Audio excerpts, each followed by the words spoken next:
So here we are, 8.6, the laws of sines and cosines, okay? Two major laws that you use for triangles that are not right triangles. Everything you've done so far is right angled triangles, so it's Pythagoras, sine, cosine or tangent. Today you're going to be using two laws for angles that are not, or triangles that are not 90 degrees. So, example type of 1, the law of sines. So first and foremost, the notation. As you can see that the angles, capital letters, is directly opposite the side, lowercase. They must be opposite each other in order for you to be able to put them into a ratio of sorts, okay? And as you can see, the sine of angle A is opposite the side A. And that equals the sine of angle B divided by the side B, and finally equals to sine C over little c, the side of C. So as you can see, what you're going to get is ratio and proportion. You will prove one proportion. Okay, so here's example 1, using the fact that it's a triangle with AAS, and as you will notice from the fact that angle A is 97 degrees, it's not a right angle. So let's have a look at, and so AAS, we're back to chapter 4, angle, side. So you've got angle A and you've got side A, you've got angle C, you need to find side C. So as you can see from this line here, you don't need sine B over B. You're making a ratio and proportion. So these are the two sides and angles that you need. So that's what you quote. The second line in, you substitute in. So you know it's sine 97 opposite 16 and it's sine 21 opposite x. Cross multiply and solve. And again, make sure you read the statement first, depending on what sort of degree of accuracy. In this case, it doesn't ask for that, so 5.8 to 1 decimal place is sufficient for what you need. Okay, typical type of exam question here. All right, so this is example 2, the law of sines, using ASA. So angle, side, angle, and again round to the nearest tenth. But look at the question. First of all, they're not using ABC, so don't worry about that it's sine A over A, etc. Okay, what have you been given? You've been given angle H. It's 45 degrees. You need to find X. So you've got an angle and opposite side. Okay, but you can't. You've got angle 73, which is J, but you don't need little j because you don't know how to solve for that side. Okay, but you have got side little k, but you need to find angle k.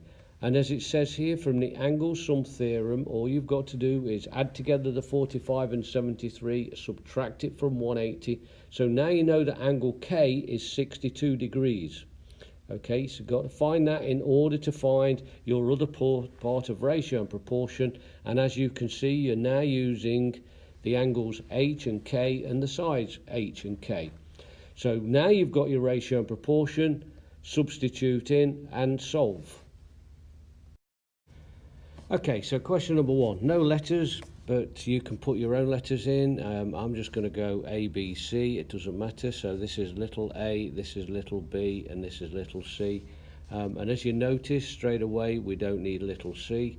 So it's going to be sine of the angle A over side A equals sine B over little b. So if we go now, you've got sine 35 degrees over A must equal sine 58 over 9. Okay, and don't forget the nearest tenth. So if you cross multiply and do all that, you get x is equal to 6.1. So as you can see, here's section 2, but example 3, the law of cosines now, okay? When the law of sines cannot be used, so that's always the best first place. If it cannot be used now, you can use the law of sines. Well, if you have a look at example 3, why can you not use the law of sines? Well, look at what they've given you for a start. They've given you one angle. You don't know the other two angles, so they've given you two sides and one angle. You can't find the other two angles because you don't know what they are, and because it's not a right angle triangle, you can't find AB. So this is a law of cosines question. All right, here's the theorem for the laws of cosine, and as you can see, it's Pythagoras in theory. So a squared equals b squared plus c squared minus 2 times whatever bc is times by cos a. All right, and obviously that can be rotated. B squared is a squared plus c squared minus 2ac cos b. In other words, look at what you've got. So whatever the side you are finding, which is a, the last part, it will be the cos of the angle. So the side and the angle go at the end. Okay, what you've been given goes in the middle two sections.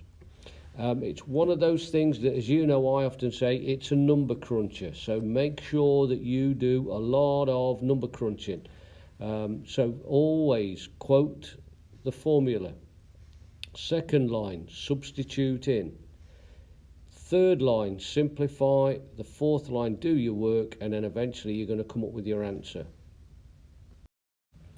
Okay, so here's the law of cosines with a triangle with side, side, side. In other words, you're given 3 sides.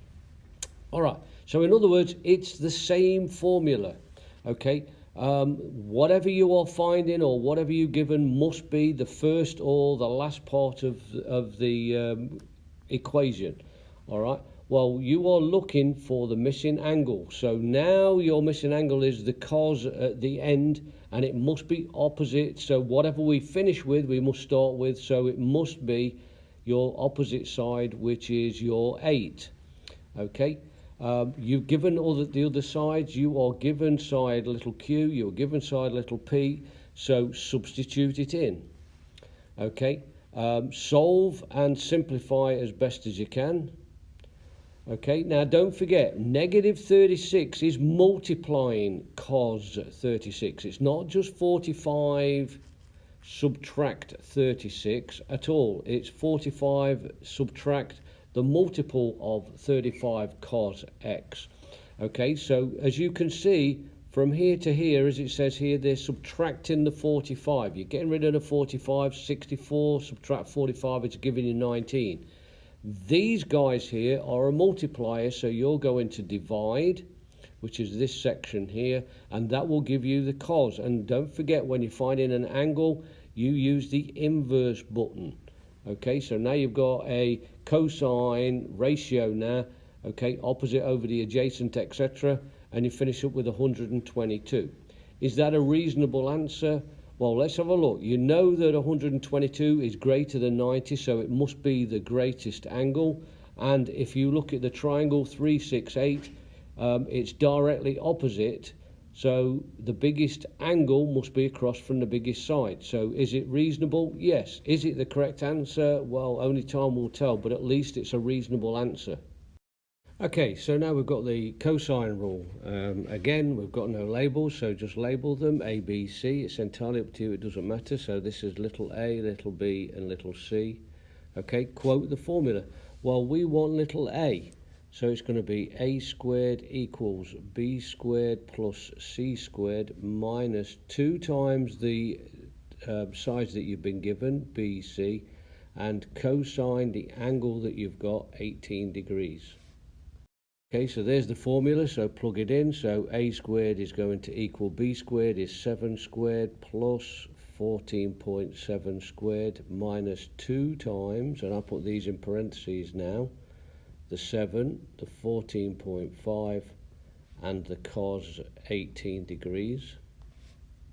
Do the math, so a squared is going to equal the 49 plus 210.25, and don't simplify it this time, even though it says to the nearest tenth, minus 2 times 7 times 14.5 is 203, and you're going to multiply that by cos of 18, Okay, so now we're just going to number crunch and come up with what a squared is.